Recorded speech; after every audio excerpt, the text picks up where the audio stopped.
ਦੇ ਵਚਨ ਦੇ ਵਿੱਚੋਂ ਪ੍ਰਭੂ ਯਿਸੂ ਮਸੀਹ ਦੇ ਜਨਮ ਦੇ ਬਾਰੇ ਅਦਭੁਤ ਤਰੀਕੇ ਨਾਲ ਸਿੱਖ ਰਹੇ ਹਾਂ ਔਰ ਅਸੀਂ ਵੇਖਦੇ ਹਾਂ। ਅਸੀਂ ਪੜਾਂਗੇ ਫਿਲਿੱਪੀਓ ਦੀ ਕਿਤਾਬ 2 ਅਧਿਆਏ ਉਹਦਾ 5 ਵਚਨ ਨੂੰ ਅਸੀਂ ਪੜਾਂਗੇ। ਬੜੇ ਧਿਆਨ ਦੇ ਨਾਲ ਅਸੀਂ ਖੁਦਾ ਦੀ ਬਾਣੀ ਨੂੰ ਵੇਖਾਂਗੇ ਔਰ ਬੜੇ ਧਿਆਨ ਦੇ ਨਾਲ ਅਸੀਂ ਖੁਦਾ ਦੇ ਵਚਨ ਨੂੰ ਸਿੱਖਾਂਗੇ ਔਰ ਅਸੀਂ ਪੜਾਂਗੇ। ਫਿਲਿੱਪੀਓ ਦੀ ਕਿਤਾਬ 2 अध्याय 5 वचन ਨੂੰ ਪੜਾਂਗੇ। जैसा मसीह यीशु का स्वभाव था और लिखिया जिद्दां प्रभु यीशु मसीह ਦਾ ਸੁਭਾਅ ਹੈ वैसा ही तुम्हारा भी स्वभाव और उदा ही ਤੁਹਾਡਾ ਵੀ ਸੁਭਾਅ ਹੋਏ। जिसने परमेश्वर के स्वरूप में होकर भी जिन्हें परमेश्वर के स्वरूप ਦੇ ਵਿੱਚ ਹੋ ਕੇ ਵੀ परमेश्वर के तुल्य होने को अपने वश में रखने की वस्तु ना समझा, ਅੱਗੇ ਪੜਾਂਗੇ। वरन अपने आप को ऐसा शून्य कर दिया। परमेश्वर ने अपने आप ਨੂੰ ਸ਼ੂन्य ਕਰ ਦਿੱਤਾ, ਆਪਣੇ ਆਪ ਨੂੰ ਜ਼ੀਰੋ ਕਰ ਦਿੱਤਾ और ਉਹ ਸਰਵਸ਼ਕਤੀਮਾਨ ਪਰਮੇਸ਼ਵਰ, ਉਹ ਸ੍ਰਿਸ਼ਟੀਕਰਤਾ ਪਰਮੇਸ਼ਵਰ ਧਰਤੀ ਉੱਤੇ ਦੇਹ ਦੇ ਰੂਪ ਵਿੱਚ ਆਇਆ। ਲਿਖਿਆ ਉਹ ਵਚਨ ਦੇਹਧਾਰੀ ਹੋ ਕੇ ਧਰਤੀ ਉੱਤੇ ਆ ਗਿਆ। ਉਹ ਖੁਦਾਵੰਦ ਖੁਦਾ ਧਰਤੀ ਉੱਤੇ ਆ ਗਿਆ। ਅੱਗੇ ਪੜਾਂਗੇ। और दास का स्वरूप धारण किया और परमेश्वर धरती उत्ते आया और दास बन गया। और परमेश्वर ने दास का रूप धारण कर लिया। आगे पढ़ो। और मनुष्य की समानता में ਉਹ ਪਰਮੇਸ਼ਵਰ ਮਨੁੱਖ ਦੀ ਸਮਾਨਤਾ ਦੇ ਵਿੱਚ ਆ ਗਿਆ। ਉਹ ਪਰਮੇਸ਼ਵਰ ਮਨੁੱਖ ਨਹੀਂ ਸੀ ਪਰ ਉਹ ਮਨੁੱਖ ਬਣ ਗਿਆ। ਕਿਉਂ ਬਣ ਗਿਆ? ਅਸੀਂ ਵੇਖਦੇ ਹਾਂ ਪਰਮੇਸ਼ਵਰ ਦੇ ਵਚਨ ਦੇ ਵਿੱਚੋਂ ਲੂਕਾ ਦੀ ਕਿਤਾਬ 2 ਅਧਿਆਏ ਉਹਦੇ 8 ਵਚਨ ਤੋਂ ਪੜਾਂਗੇ। ਔਰ ਸੱਚਮੁੱਚ ਸਾਡੇ ਲਈ ਇੱਕ ਅਦਭੁਤ ਗੱਲ ਸੀ, ਸਾਡੇ ਲਈ ਇੱਕ ਆਨੰਦ ਦੀ ਗੱਲ ਸੀ, ਸਾਡੇ ਲਈ ਇੱਕ ਬੜੇ ਵੱਡੇ ਆਨੰਦ ਦੀ ਗੱਲ ਸੀ। ਉਹ ਪਰਮੇਸ਼ਵਰ ਦੇ ਰੂਪ ਵਿੱਚ ਆ ਗਿਆ। ਉਹ ਖੁਦਾਵੰਦ ਖੁਦਾ, ਉਹ ਸ੍ਰਿਸ਼ਟੀਕਰਤਾ ਪਰਮੇਸ਼ਵਰ ਇਨਸਾਨ ਬਣ ਗਿਆ, ਉਹ ਮਨੁੱਖ ਬਣ ਗਿਆ। ਵਚਨ 'ਚ ਲਿਖਿਆ ਹੈ, ਪੜਾਂਗੇ ਅਸੀਂ। और उस देश में कितने गडरिये थे लिखिया चरवाहे ਜਿਹੜੇ ਸੀ ਉਹ ਦੇਸ਼ ਦੇ ਵਿੱਚ ਬਹੁਤ ਸਾਰੇ ਚਰਵਾਹੇ ਸੀ जो रात को मैदान में रहकर अपने झुंड का पहरा देते और ਇਹ ਜਿਹੜੇ ਚਰਵਾਹੇ ਸੀ ਇਹ ਰਾਤ ਨੂੰ ਮੈਦਾਨ ਦੇ ਵਿੱਚ ਆਪਣੇ ਝੁੰਡ ਦਾ ਪਹਿਰਾ ਦੇ ਰਹੇ ਸੀ। ਅੱਗੇ और ਪੜਾਂਗੇ। प्रभु का एक दूत उनके पास आ खड़ा हुआ और देखो स्वर्ग ਤੋਂ ਇੱਕ स्वर्गदूत आ गया और प्रभु का तेज उनके चारों ओर चमका और लिखिਆ ਪਰਮੇਸ਼ਵਰ ਦਾ ਤੇਜ ਉਹਨਾਂ ਦੇ ਚਾਰੋਂ ਤਰਫ ਚਮਕਿਆ। ਕਿਹਦਾ ਤੇਜ? ਪਰਮੇਸ਼ਵਰ ਦਾ ਤੇਜ, ਉਹ ਸਰਵਸ਼ਕਤੀਮਾਨ ਖੁਦਾ ਦਾ ਤੇਜ। ਉਹ ਜਿਹੜੇ ਭੇਡਾਂ ਚਾਰਨ ਵਾਲੇ ਸੀ ਉਹਨਾਂ ਦੇ ਚਾਰੋਂ ਤਰਫ ਚਮਕ ਉੱਠਿਆ और वे बहुत डर गए और वो डर गए। लिखिਆ ਉਹ डर गए। परमेश्वर ਦੇ ਤੇਜ ਨੂੰ ਵੇਖ ਕੇ ਉਹ ਡਰ ਗਏ। ਕਿਉਂ? ਕਿਉਂਕਿ ਉਹ ਆਪਣਾ ਜੀਵਨ ਪਾਪ ਦੇ ਵਿੱਚ ਬਤੀਤ ਕਰ ਰਹੇ ਸੀ। ਕਿਉਂਕਿ ਧਰਤੀ ਉੱਤੇ ਮੁਕਤੀਦਾਤਾ ਦੀ ਲੋੜ ਸੀ, ਧਰਤੀ ਉੱਤੇ ਸਾਲਵੇਸ਼ਨ ਦੇਣ ਵਾਲੇ ਦੀ ਲੋੜ ਸੀ। ਜਿਹਦਾ ਅਸੀਂ ਵੇਖਦੇ ਹਾਂ ਉਤਪਤੀ ਦੀ ਕਿਤਾਬ 'ਚ, ਜਦੋਂ ਆਦਮ ਨੇ ਪਾਪ ਕਰ ਲਿਆ और आदम ਜਦੋਂ ਪਾਪ ਦੇ ਵਿੱਚ ਚਲਾ ਗਿਆ और परमेश्वर ਜਦੋਂ ਉਹਨੂੰ ਦਿਨ ਦੇ ਠੰਡੇ ਸਮੇਂ ਮਿਲਣ ਦੇ ਲਈ ਆਇਆ, परमेश्वर ने आदम ਨੂੰ ਆਪਣੀ ਆਵਾਜ਼ ਦਿੱਤੀ और आदम ਲਿਖਿਆ ਬਾਈਬਲ 'ਚ ਲਿਖਿਆ आदम परमेश्वर ਦੀ ਆਵਾਜ਼ ਸੁਣ ਕੇ ਡਰ ਗਿਆ ਕਿਉਂਕਿ ਉਹਦੇ ਅੰਦਰ ਪਾਪ ਆ ਗਿਆ ਸੀ। ਇਹ ਚਰਵਾਹੇ ਜਿਹੜੇ ਸੀ ਇਹ ਵੀ ਖੁਦਾ ਦੇ ਨੂਰ ਨੂੰ ਵੇਖ ਕੇ, ਖੁਦਾ ਦੇ ਜਲਾਲ ਨੂੰ ਵੇਖ ਕੇ ਡਰ ਗਏ। ਅੱਗੇ ਪੜੋ। तब स्वर्गदूत ने उनसे कहा, मत डरो, हाँ जी। क्योंकि देखो मैं तुम्हें बड़े आनंद का सुसमाचार सुनाता हूं। स्वर्गदूत ने क्या? ना डरो, ਤੁਹਾਡੇ ਲਈ ਇੱਕ ਆਨੰਦ ਦੀ ਗੱਲ ਹੈ। ਸੱਚਮੁੱਚ ਪ੍ਰਭੂ ਯਿਸੂ ਦਾ ਧਰਤੀ ਤੇ ਆਉਣਾ, ਪ੍ਰਭੂ ਯਿਸੂ ਦਾ ਧਰਤੀ ਤੇ ਜਨਮ ਲੈਣਾ ਸਾਡੇ ਲਈ ਇੱਕ ਆਨੰਦ ਦੀ ਗੱਲ ਸੀ। स्वर्गदूत ਨੇ ਉਹਨਾਂ ਜੋ ਚਰਵਾਹੇ ਸੀ, ਜੋ ਭੇਡਾਂ ਚਾਰਦੇ ਸੀ, ਉਹਨਾਂ ਨੂੰ ਕਿਹਾ ਤੁਹਾਡੇ ਲਈ ਇੱਕ ਆਨੰਦ ਦੀ ਗੱਲ ਹੈ, ਤੁਹਾਡੇ ਲਈ ਆਨੰਦ ਦਾ ਸੁਸਮਾਚਾਰ ਹੈ, ਤੁਹਾਡੇ ਲਈ ਖੁਸ਼ਖਬਰੀ ਹੈ। ਸੱਚਮੁੱਚ ਪੂਰੀ ਦੁਨੀਆ ਦੇ ਲਈ ਖੁਸ਼ਖਬਰੀ ਸੀ, ਪੂਰੀ ਦੁਨੀਆ ਦੇ ਲਈ ਆਨੰਦ ਦੀ ਗੱਲ ਸੀ। ਕਿਉਂਕਿ ਮਾਨਵ ਜਾਤੀ ਪਾਪ ਦੇ ਵਿੱਚ ਆਪਣੇ ਜੀਵਨ ਨੂੰ ਬਤੀਤ ਕਰ ਰਹੀ ਸੀ और पाप क्षमा ਦੇ ਲਈ ਕੋਈ ਵੀ ਹੱਲ ਨਹੀਂ ਸੀ। ਲੋਕਾਂ ਨੇ ਕਈ ਤਰ੍ਹਾਂ ਦੇ ਪ੍ਰਯਤਨ ਕੀਤੇ, ਲੋਕਾਂ ਨੇ ਯੋਗ ਮਾਰਗ ਲੱਭਿਆ ਕਿ ਅਸੀਂ ਯੋਗਾ ਕਰਾਂਗੇ ਔਰ ਅਸੀਂ ਪਰਮੇਸ਼ਵਰ ਨਾਲ ਮੇਲ ਕਰ ਲਵਾਂਗੇ। ਕੋਈ ਵੀ ਪਰਮੇਸ਼ਵਰ ਨੂੰ ਨਹੀਂ ਸੀ ਮਿਲ ਸਕਦਾ ਕਿਉਂਕਿ ਬਾਈਬਲ 'ਚ ਲਿਖਿਆ ਕਿਸੇ ਨੇ ਵੀ ਪਰਮੇਸ਼ਵਰ ਨੂੰ ਕਦੀ ਨਹੀਂ ਵੇਖਿਆ। ਅਸੀਂ ਪੜਾਂਗੇ ਯਹੂਨਾ ਦੀ ਕਿਤਾਬ ਇਹ 1 ਅਧਿਆਇ ਦਾ 18 ਵਚਨ ਨੂੰ ਪੜਾਂਗੇ। ਬੜੇ ਧਿਆਨ ਦੇ ਨਾਲ ਇਹ ਗੱਲਾਂ ਨੂੰ ਸਿੱਖਣਾ। ਔਰ ਵੇਖੋ ਪਰਮੇਸ਼ਰ ਨੂੰ ਕਦੀ ਵੀ ਕਿਸੇ ਨੇ ਨਹੀਂ ਸੀ ਵੇਖਿਆ। ਅੱਜ ਲੋਕ ਪਰਮੇਸ਼ਰ ਨੂੰ ਲੱਭ ਰਹੇ ਨੇ। ਅੱਜ ਲੋਕ ਗੁਫਾਵਾਂ 'ਚ ਜਾ ਕੇ ਖੁਦਾ ਨੂੰ ਲੱਭ ਰਹੇ ਨੇ। ਅੱਜ ਕਈ ਪ੍ਰਯਤਨ ਕਰਕੇ ਲੋਕ ਪਰਮੇਸ਼ਰ ਦੀ ਭਾਲ ਕਰ ਰਹੇ ਨੇ। ਪਰ ਵਚਨ 'ਚ ਲਿਖਿਆ ਪਰਮੇਸ਼ਰ ਨੇ ਸਾਨੂੰ ਲੱਭ ਲਿਆ। ਵਚਨ 'ਚ ਲਿਖਿਆ ਪ੍ਰਭੂ ਯਿਸੂ ਮਸੀਹ ਨੇ ਕਿਹਾ ਤੁਸੀਂ ਮੈਨੂੰ ਨਹੀਂ ਚੁਣਿਆ ਬਲਕਿ ਮੈਂ ਤੁਹਾਨੂੰ ਚੁਣ ਲਿਆ ਹੈ। ਪਰਮੇਸ਼ਰ ਨੂੰ ਕਦੀ ਕਿਸੇ ਨੇ ਨਹੀਂ ਸੀ ਵੇਖਿਆ। ਪੜਾਂਗੇ ਸੀ परमेश्वर को किसी ने कभी नहीं देखा। तो लिखिया परमेश्वर ਨੂੰ ਕਦੀ ਵੀ ਕਿਸੇ ਨੇ ਨਹੀਂ ਸੀ ਵੇਖਿਆ। एकलौता पुत्र जो पिता की गोद में है उसी ने उसे प्रकट किया। लिखिया इकलौता पुत्र जो पिता ਦੀ ਗੋਦ ਵਿੱਚ ਸੀ ਉਸਨੇ ਉਸ ਨੂੰ ਪ੍ਰਗਟ ਕੀਤਾ। ਜਦੋਂ ਅਸੀਂ ਇੰਗਲਿਸ਼ ਦੀ ਬਾਈਬਲ 'ਚ ਪੜ੍ਹਦੇ ਹਾਂ ਉੱਥੇ ਲਿਖਿਆ ਪਰਮੇਸ਼ਰ ਨੇ ਆਪਣੇ ਆਪ ਨੂੰ ਪ੍ਰਗਟ ਕੀਤਾ। ਇਹ ਸਾਡੇ ਲਈ ਆਨੰਦ ਦੀ ਗੱਲ ਸੀ ਕਿ ਉਹ ਪਰਮੇਸ਼ਰ ਮਨੁੱਖ ਬਣ ਕੇ ਧਰਤੀ ਉੱਤੇ ਆ ਗਿਆ। ਮਨੁੱਖ ਦੀ ਸਮਾਨਤਾ ਦੇ ਵਿੱਚ ਆ ਗਿਆ। ਇਹ ਸਾਡੇ ਲਈ ਆਨੰਦ ਦੀ ਗੱਲ ਸੀ ਕਿ ਸਾਡੇ ਲਈ ਉਹ ਪ੍ਰਭੂ ਨੇ ਸਲੀਬ ਉੱਤੇ ਜਾਨ ਦਿੱਤੀ। ਕਿੰਨੀ ਵੱਡੀ ਆਨੰਦ ਦੀ ਗੱਲ ਹੈ। ਪ੍ਰਭੂ ਨੂੰ ਕਿਸੇ ਨੇ ਨਹੀਂ ਵੇਖਿਆ ਪਰ ਪ੍ਰਭੂ ਯਿਸੂ ਮਸੀਹ ਧਰਤੀ ਤੇ ਆਏ ਤੇ ਪ੍ਰਭੂ ਯਿਸੂ ਮਸੀਹ ਨੇ ਪਰਮੇਸ਼ਰ ਨੂੰ ਪ੍ਰਗਟ ਕੀਤਾ। ਇਹ ਪਰਮੇਸ਼ਰ ਦਾ ਪ੍ਰਗਟੀਕਰਨ ਸੀ। ਇਹ ਪਰਮੇਸ਼ਰ ਦਾ ਧਰਤੀ ਤੇ ਆਉਣਾ ਸੀ। और वचन च लिखा एक कुंवारी गर्भवती होएगी एक पुत्र नु जन्म देगी ओदा नाम इमैनुअल रखेगी। इमैनुअल दा अर्थ है परमेश्वर साडे नाल है। परमेश्वर मनुखां विच डेरा करेगा। ये साडे लई आनंद दी गल सी। ओ परमेश्वर दा डेरा मनुखां दे विच हो गया। ओ खुदावंद खुदा दा डेरा ओ सर्वशक्तिमान परमेश्वर दा डेरा मनुखां दे विच हो गया। ए साडे लई एक बड़े वड्डे आनंद दी गल सी। स्वर्गदूतां ने उन्हां जो भेड़ां नूं चारन वाले सी उन्हां नूं आके क्या तुहाडे लई एक आनंद दी गल है क्योंकि दाऊद दे नगर विच एक मुक्ति दाता पैदा होया है जो प्रभु मसीह है। उथे लिखा लूका दी किताब च लिखा स्वर्गदूतां ने आके क्या ओ प्रभु मसीह है। प्रभु दा मतलब है लॉर्ड यानी कि यहोवा। ओ यहोवा परमेश्वर ओ मसाया है ओ मसीहा है जो धरती उत्ते आ गया है। ओ मसीहा जो धरती उत्ते देह दा रूप लेके आया और उन्हें जन्म लिया।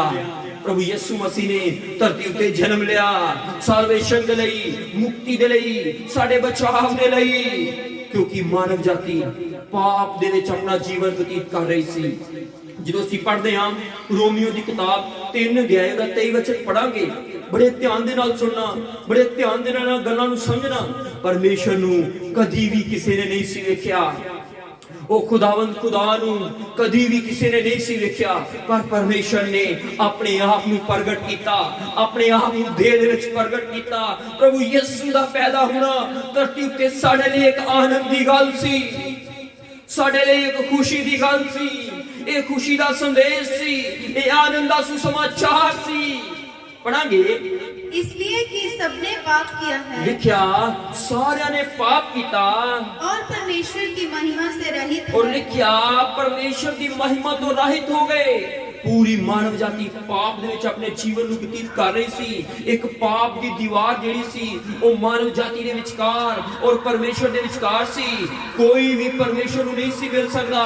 ਕੋਈ ਵੀ ਪਰਮੇਸ਼ਰ ਦੇ ਨਾਲ ਗੱਲਬਾਤ ਨਹੀਂ ਸੀ ਕਰ ਸਕਦਾ ਕਿਉਂਕਿ ਪਾਪ ਦੀ ਦੀਵਾਰ ਜਿਹੜੀ ਸੀ ਉਹ ਵਿਚਕਾਰ ਸੀ। प्रभु यीशु मसीह ने जो अपना सलीब उत्ते लहू बहाया वो लिखा हैकल दा पर्दा वो मंदिर दा पर्दा ऊपरों लेके थले तक फट गया और परमेश्वर दे नाल मेल मिलाप करन दा रास्ता जिहड़ा सी वो खुल गया। ये साडे लई आनंद दी गल है। अज हर व्यक्ति परमेश्वर नाल गलबात कर सकता है। अज हर व्यक्ति परमेश्वर नूं खुदावंद खुदा नूं मिल सकता है। अज हर व्यक्ति परमेश्वर दा दर्शन कर सकता है क्योंकि पुराने नियम काल दे विच जो ਅਸੀਂ ਪੜ੍ਹਦੇ ਆ ਪੁਰਾਣੇ ਨਿਯਮ ਦੇ ਵਿੱਚ ਬਾਈਬਲ ਨੂੰ ਪੜ੍ਹਦੇ ਆ ਸਿਰਫ ਮਹਾਯਾਜਕ ਸਾਲ ਦੇ ਵਿੱਚ ਇੱਕ ਵਾਰ ਅਤ ਪਵਿੱਤਰ ਸਥਾਨ ਦੇ ਅੰਦਰ ਜਾਂਦਾ ਸੀ ਔਰ ਉੱਥੇ ਲਹੂ ਛਿੜਕਦਾ ਸੀ ਔਰ ਕੀ ਹੁੰਦਾ ਸੀ ਫਿਰ ਮਾਨੋ ਇਜ਼ਰਾਈਲੀਆਂ ਦੇ ਪਾਪ क्षमा ਹੁੰਦੇ ਸੀ, ਪਰ ਪ੍ਰਭੂ ਯਿਸੂ ਮਸੀਹ ਨੇ ਉੱਤਮ ਬਲੀਦਾਨ ਦੇ ਕੇ ਸਾਡੇ ਅਪਰਾਧਾਂ ਨੂੰ ਮਾਫ ਕਰ ਦਿੱਤਾ, ਸਾਡੇ ਗੁਨਾਹਾਂ ਨੂੰ ਮਾਫ ਕਰ ਦਿੱਤਾ। ਵਚਨ 'ਚ ਲਿਖਿਆ, ਜੋ ਕੋਈ ਵਿਅਕਤੀ ਪ੍ਰਭੂ ਯਿਸੂ ਤੇ ਵਿਸ਼ਵਾਸ ਕਰੇਗਾ ਉਹ ਮੁਕਤੀ ਪਾਏਗਾ, ਉਧਾਰ ਪਾਏਗਾ, ਸਾਲਵੇਸ਼ਨ ਪਾਏਗਾ। लिखा सारे ने पाप किया और परमेश्वर की महिमा तो रहित हो गए। रोमियो की किताब 6 अध्याय दा 23 वचन ਨੂੰ ਪੜਾਂਗੇ। बड़े ध्यान दे नाल देखना, बड़े ध्यान दे नाल सुनना इन्हां गल्लां नूं। ਇਹ ਸਾਡੇ ਲਈ ਆਨੰਦ ਦੀਆਂ ਗੱਲਾਂ ਨੇ, ਇਹ ਸਾਡੇ ਹਿਰਦੇ ਨੂੰ ਆਨੰਦ ਨਾਲ ਭਰ ਦੇਣਗੀਆਂ। ਖੁਦਾ ਦੀਆਂ ਗੱਲਾਂ ਸਾਡੇ ਹਿਰਦੇ ਨੂੰ ਆਨੰਦ ਦੇ ਨਾਲ ਭਰ ਦੇਣਗੀਆਂ। ਜਦੋਂ ਸਵਰਗਦੂਤਾਂ ਨੇ ਆਣ ਕੇ ਉਹ ਜਿਹੜੇ ਚਰਵਾਹੇ ਸੀ ਉਹਨਾਂ ਨੂੰ ਆਣ ਕੇ ਦੱਸਿਆ, ਉਹ ਆਨੰਦ ਦੇ ਨਾਲ ਭਰ ਗਏ, ਕਿਉਂਕਿ ਉਹਨਾਂ ਦੇ ਲਈ ਇੱਕ ਆਨੰਦ ਦੀ ਗੱਲ ਸੀ। ਅੱਜ ਸਾਡੇ ਲਈ ਵੀ ਆਨੰਦ ਦੀ ਗੱਲ ਹੈ। मुक्ति दाता धरती उत्ते आया और वो मारिया गया, गड्ढिया गया और तीसरे दिन मुर्दियां विचों जी उठिया। साडे लई आनंद दी गल सी, क्योंकि प्रभु यीशु ने मौत ते जित पाई और लिखिया, जो कोई प्रभु यीशु ते विश्वास करेगा वो मरेगा नहीं, वो सदा जिंदा रहेगा। साडे लई एक आनंद दी गल है, साडे लई आनंद दा सुसमाचार है।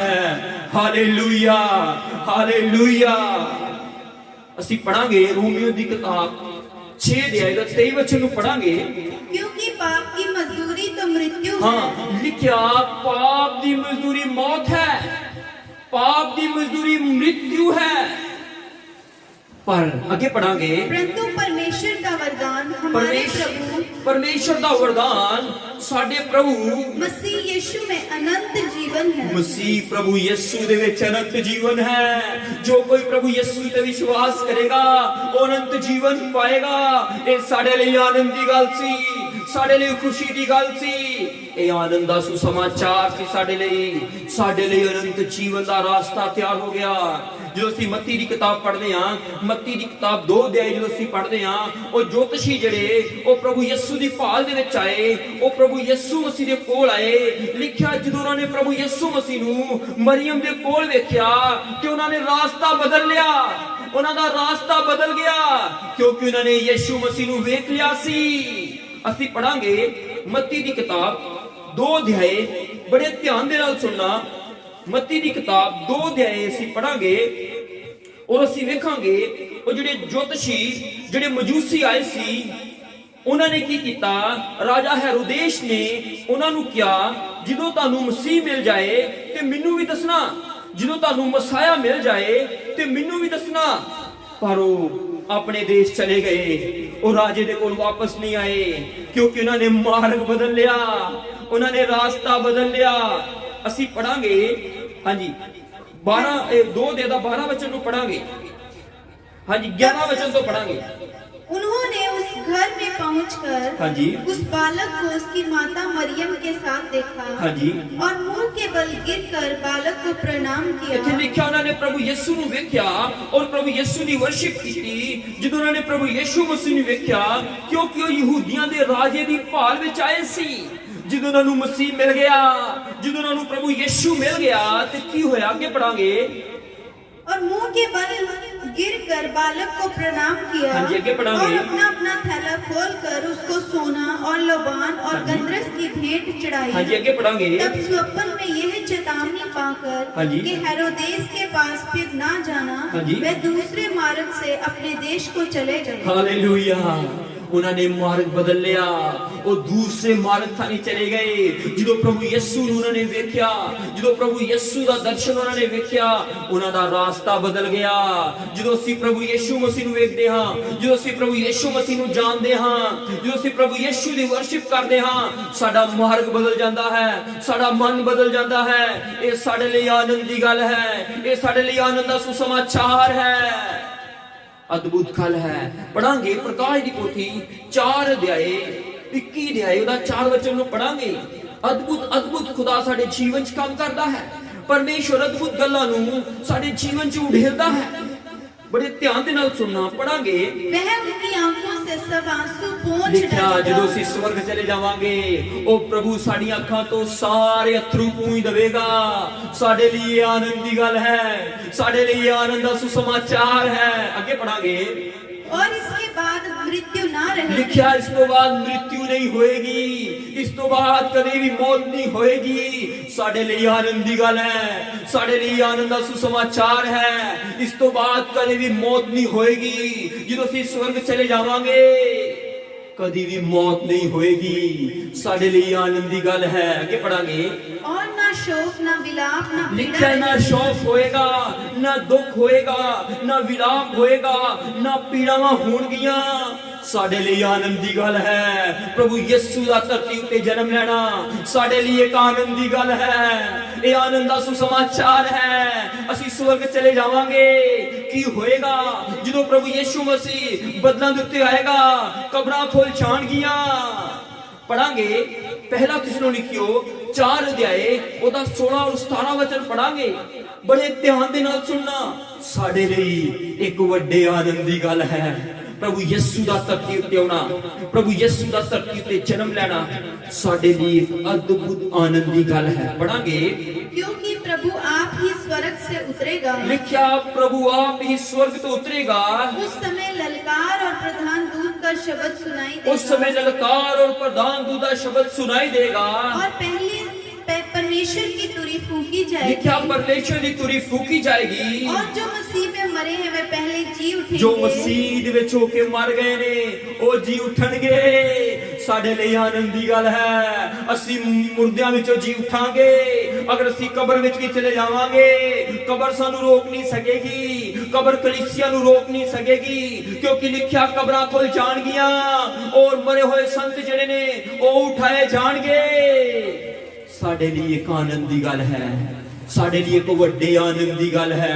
प्रभु यीशु दा धरती उत्ते आउणा एक आनंद दी गल है। हालेलुया। खुदावंद खुदा ਤੁਹਾਨੂੰ ਇਸ ਵਚਨ ਦੇ ਦੁਆਰਾ ਬੜੀ ਆਸ਼ੀष ਦੇਵੇ, ਬੜੀ ਬਰਕਤ ਦੇਵੇ। ਸੱਚਮੁੱਚ ਇਹ ਆਨੰਦ ਦਾ ਸੁਸਮਾਚਾਰ ਹੈ, ਇਹ ਆਨੰਦ ਦਾ ਵਚਨ ਹੈ। ਪ੍ਰਭੂ ਯਿਸੂ ਮਸੀਹ ਇਹ ਧਰਤੀ ਉੱਤੇ ਵਾਪਸ ਆਉਣ ਵਾਲੇ ਹਨ। ਪ੍ਰਭੂ ਯਿਸੂ ਮਸੀਹ ਨਿਆਂ ਦੇ ਸਿੰਘਾਸਨ ਤੇ ਬੈਠੇਗਾ ਔਰ ਨਿਆਂ ਕਰੇਗਾ। ਲਿਖਿਆ ਹਰ ਇੱਕ ਵਿਅਕਤੀ ਉਹਦੇ ਅੱਗੇ ਇਕੱਠਾ ਕੀਤਾ ਜਾਏਗਾ। फिल्म स्टार ਉਹ ਵੀ ਸਿੰਘਾਸਨ ਸਾਹਮਣੇ ਇਕੱਠੇ ਕੀਤੇ ਜਾਣਗੇ। ਇਹ ਧਰਤੀ ਦੇ ਤਾਰੇ ਜਿਹੜੇ ਨੇ, ਇਹ ਧਰਤੀ ਦੇ ਤਾਰੇ ਜਿਹੜੇ ਧਰਤੀ ਦੇ ਸਟਾਰ ਬਣ ਚੁੱਕੇ ਨੇ, ਇਹ ਸਟਾਰ ਬਣ ਚੁੱਕੇ ਨੇ, ਇਹ ਵੀ ਪਰਮੇਸ਼ਰ ਦੇ ਸਿੰਘਾਸਨ ਦੇ ਸਾਹਮਣੇ ਇਕੱਠੇ ਕੀਤੇ ਜਾਣਗੇ। और लिखिया कलीसिया धरती तो उठाई जाएगी। साडे लिए आनंद दी गल है। प्रभु यीशु मसीह धरती ते आ रहा है। जो प्रभु यीशु का पहला आगमन होया उदों आनंद दी गल सी। क्योंकि प्रभु यीशु ने सलीब उत्ते जान दी और साडे पाप क्षमा होए। जो कोई व्यक्ति प्रभु यीशु के नाम च माफी मंग लेंदा है ओदे पाप क्षमा हो जाते हैं। हुण साडे लिए आनंद दी गल है। जो नूह जड़ा सी, नूह ने जो कश्ती नूं तैयार कर लिया, जो कश्ती बन के तैयार हो गई और जो बारिश दी बूंदां धरती ते डिगियां, नूह दे लिए